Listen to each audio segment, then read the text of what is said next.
আসসালামু আলাইকুম এভরিওয়ান। আশা করছি সবাই অনেক বেশি ভালো আছেন। সবাইকে আরও একটি নিউ ব্লগে ওয়েলকাম করছি। প্রতিদিনের মতো আজকের ভিডিওটিও আশা করছি আপনাদের কাছে খুবই ভালো লাগবে। সকালে ঘুম থেকে ওঠার পর রান্নাঘরে ঢোকার পরে প্রথম যেই কাজটা আমার থাকে সেটা হচ্ছে এই হাঁড়ি পাতিল গোছানো। কারণ রাতের বেলা হচ্ছে রাতের খাবারটা শেষ করেই আমি হচ্ছে সবকিছু ধুয়ে তারপর রেখে দিই এভাবে। যখন সকালে এসে দেখি এগুলো পানি ঝরে একদম শুকিয়ে আছে, তখন মনটা না খুবই ফ্রেশ লাগে। আমার একটা অভ্যাস হচ্ছে আমি রাতে কখনোই এইসব জিনিস জমিয়ে রাখি না। যেদিন দেখা যায় শরীরটা ভীষণ খারাপ লাগে বা পারতেছি না, সেদিন দেখা যাবে ১-২টা জিনিস হয়তোবা বেসিনের উপর জমে থাকে।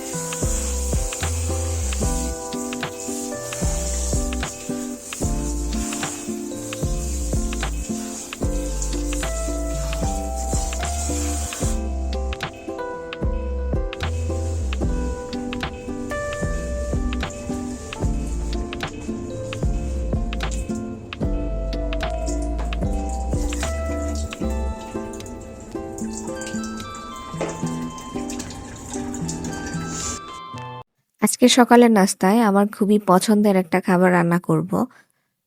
সেটা হচ্ছে খুদের ভাত আর হচ্ছে ২ রকমের ভর্তা। এই খাবারটা আমার কাছে অমৃতের মতো লাগে, কারণ ভর্তা ভাত আমার খুবই পছন্দের একটা খাবার। আমি মাছ মাংস যতটুকু পছন্দ না করি, এই একটা আইটেম হলে আমার মনে হয় আর কিছুই লাগে না। আমাদের জীবনের প্রতিটি দিন যে সবসময় একরকম যাবে সেটা ভাবলে কিন্তু চলবে না। কিছুদিন যেন মন চায় না, শক্তি থাকে না, আর ইচ্ছা থাকলেও যেন সামর্থ্য মেলে না।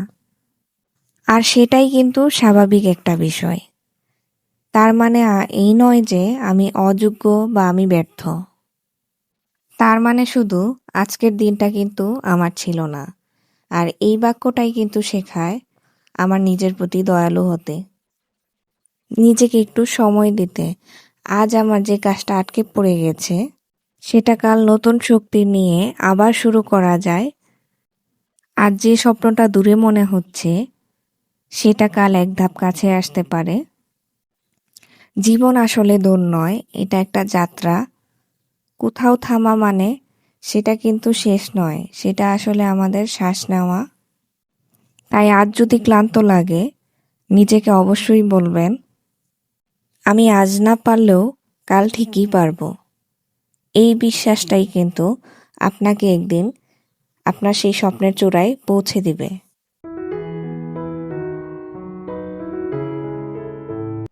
আপনাদের সাথে গল্প করতে করতে কিন্তু আমি খুদের ভাতটা রান্না করে নিয়েছি। আজকে আমি যে ২ আইটেমের ভর্তা করব সবগুলোই হচ্ছে শুটকি মাছের ভর্তা। আমি আজকে প্রথমে হচ্ছে চিংড়ি শুটকির ভর্তা করব। এটা আমার আম্মু সবসময় বানিয়ে থাকে।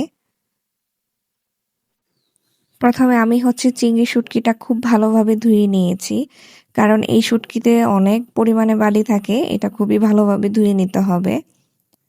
আর খুবই মচমচা করে এটা হচ্ছে তেল ছাড়াই খোলাতে ভেজে নিতে হবে, কারণ না হলে ভর্তাটা হচ্ছে খেতে ভালো লাগবে না।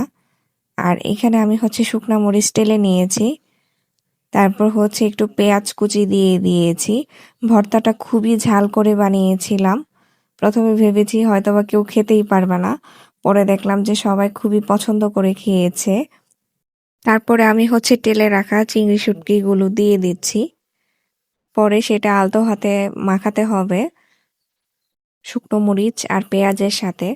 এই ভর্তাটা আপনারা এইভাবে ট্রাই করে দেখবেন, খেতে কিন্তু ভীষণ মজার হয়। আর সামান্য একটু সরিষার তেল দিয়ে দিয়েছি, খুবই সামান্য পরিমাণে। এই ভর্তাটা এইভাবে হাতে মেখে খেতে আমার কাছে দারুণ লাগে।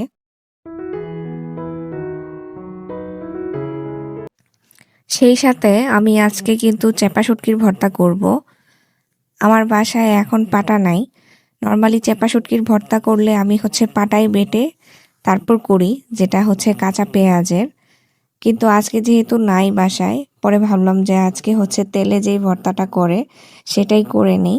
আমি এখানে অনেকগুলো হচ্ছে পেঁয়াজ দিয়ে দিয়েছি, তারপর হচ্ছে শুকনো মরিচটা ব্লেন্ড করে দিয়েছি। চেপা শুটকিটাও আমি খুব ভালোভাবে ধুয়ে নিয়েছি।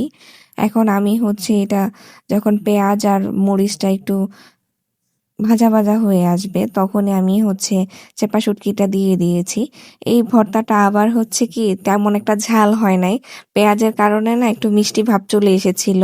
আর যে আগে ভর্তাটা বানিয়েছি সেটা খুবই ঝাল হয়েছে, আসলে দুইটা মিলে ব্যালেন্স হয়ে গিয়েছে। খেতে বসে দেখলাম কি ভালোই লাগতেছিল। যদি দুইটা ভর্তাই আবার ঝাল লাগতো তাহলে কিন্তু একদম খাওয়া যেত না। যখনই ঝাল ভর্তাটা মুখে দিচ্ছিলাম তারপর হচ্ছে চেপা শুটকির ভর্তাটা নিচ্ছিলাম, দুইটা একদম খাওয়ার পরে হচ্ছে একটু ব্যালেন্স ভাব চলে এসেছে। সেই সাথে কিন্তু আমি ডিম ভাজিও করে নিয়েছি। যেহেতু বাসায় অনেক মানুষ, সবগুলো ডিম আমি একসাথে মাখিয়ে তারপর হচ্ছে চামিচ দিয়ে দিয়ে দিচ্ছিলাম, এতে আমার অনেক তাড়াতাড়ি হয়েছে। আর আমি যে প্লেটারটা সাজিয়ে হচ্ছে ভিডিও করতেছিলাম তখন এই প্লেটারটা দেখে আমার আবার হচ্ছে লোভ লাগতেছিল, কারণ এই প্লেটারটা সাজাতে যেমন ভালো লাগে খেতেও কিন্তু আমার কাছে ভীষণ মজা লাগে। আজকে অনেক দিন পরে এই রান্নাটা করছি, সেটাও হচ্ছে কাঁচা টমেটো আর আলু মাছ দিয়ে রান্না করব। নর্মালি কাঁচা টমেটো বাসায় আনে না, কিন্তু কাঁচা টমেটো আসলে টক হলে ভালো লাগে। যেই টমেটোগুলো এনেছে ইহানের বাবা সেগুলো একদমই টক ছিল না। তবু সেই দিনের তরকারিটা আমার কাছে খুবই ভালো লেগেছে, কারণ অনেক দিন যাবত হচ্ছে কাঁচা টমেটো হচ্ছে খাচ্ছিলাম না।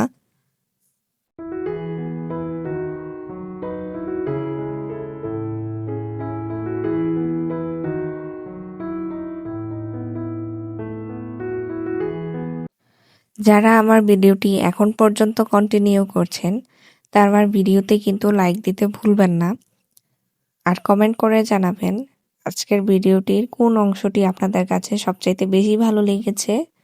যদি ভালো লাগে আমার ভিডিওটি কিন্তু শেয়ারও করতে পারেন, সেই সাথে আমার চ্যানেলটি সাবস্ক্রাইব করতে পারেন। সাবস্ক্রাইব করার পাশাপাশি পাশে থাকা বেল আইকনটি প্রেস করে দিবেন, যেন পরবর্তী ভিডিও আপলোড করার সাথে সাথে আপনার কাছে নোটিফিকেশন চলে যায়। আজকে আমি সবগুলো রান্নাই করেছি অনেক দিন পরে, মানে ভিন্ন আইটেম, যেটা আমি আসলে অনেক দিন যাবত করি না। প্রথমেই সকালে তো বলেছি যে খুদের ভাতটা আমি অনেক দিন যাবত খেতাম না, অনেক দিন পরে রান্না করেছি। আর সেই সাথে হচ্ছে কাঁচা টমেটোর তরকারিটাও আজকে হচ্ছে অনেক দিন পরে রান্না করেছি। আর এখন আমি যে রান্নাটা করব সেটা হচ্ছে ছড়া কচুর ডাল। এটাও আমি অনেকদিন পরে রান্না করতেছি। এই খাবারটা আমার খুবই পছন্দ, আর আমার বাসার সব সদস্য এই খাবারটা খুবই পছন্দ করে। এই ডালটা না আসলে কাঁচা তেঁতুল আর হচ্ছে চিংড়ি মাছ দিয়ে রান্না করতে হয়, কিন্তু আমার বাসায় তো চিংড়ি মাছও ছিল না, কাঁচা তেঁতুলও ছিল না। মানে ওই দুইটা জিনিস দিয়ে রান্না করলে টেস্টটা বেশি ভালো আসে। তো যেহেতু আমার বাসায় ছিল না তখন আর কি করার, ইহানের বাবা বলতেছিল সে ছড়া কচুর ডাল খাবে। পরে আমি এখানে হচ্ছে ছড়াগুলো আগে সিদ্ধ করে নিয়েছিলাম, তারপর ডাল ঘুটনি দিয়ে ঘুটে রেখেছি। এরপরে আমি হচ্ছে একটা পাবদা মাছ কেটে ওটা কষিয়ে তারপর হচ্ছে ছড়াগুলোর মধ্যে দিয়ে দিয়েছি। সেই সাথে আমি হচ্ছে পাকা তেঁতুল আজকে ব্যবহার করেছি। এই তো সিম্পল একটা রেসিপি, আপনারা এভাবে ট্রাই করে দেখতে পারেন, খেতে কিন্তু খুবই দারুণ লাগে। আর আজকে সন্ধ্যার নাস্তায় ছিল হচ্ছে চিকেন ফ্রাই। আমি হচ্ছে আমার ভাসুরের বাসায় যাব, যেহেতু ওনার জন্য কিছু পিঠা আর হচ্ছে চিকেন ফ্রাইও ভেজে নিয়ে যাব, সেই সাথে সন্ধ্যায় আমরাও নাস্তা করব। এই চিকেন ফ্রাইটাও কিন্তু আমি অনেক দিন পরে আয়োজন করেছি।